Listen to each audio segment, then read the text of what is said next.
Higit sa 30,000 pisong halaga ng shabu ang nasabat sa 4 na arestadong suspect sa ginawang bypass operations ng otoridad sa Maynila.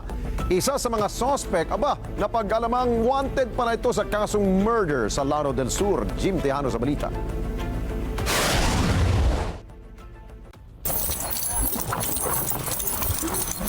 Dali-daling sinalakay ng mga tauhan ng Baseco Police ang lugar na ito sa Port Manila.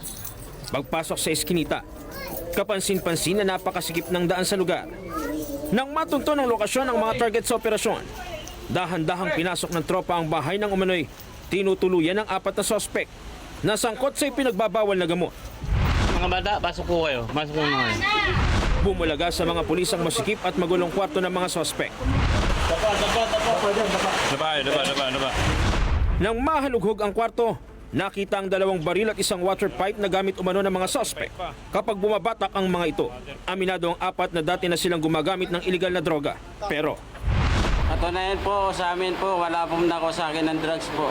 Wala po sir. Kami po yung nasa 3 kwarto. 3 kami po nandun. Wala po nauli sa... napag-alaman ng pulisya na ang isa sa 4 na suspect may existing warrant sa Lanao del Sur.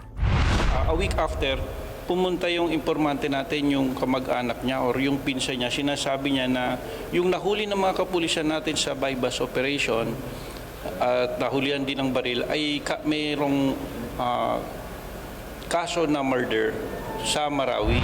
Ayon sa pulisya, kaanak ni alias Marco ang umano'y napatay nito sa kanilang probinsya.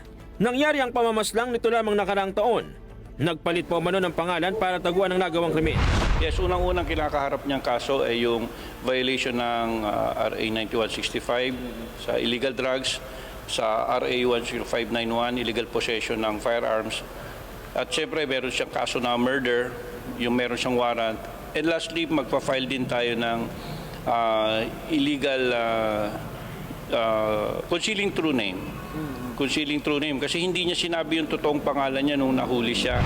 Paliwanag naman ng suspect, posibleng rido ang ugat sa nangyaring krimen. Pero giit niya, Hindi ko po napatay yun. Witness po ako dun.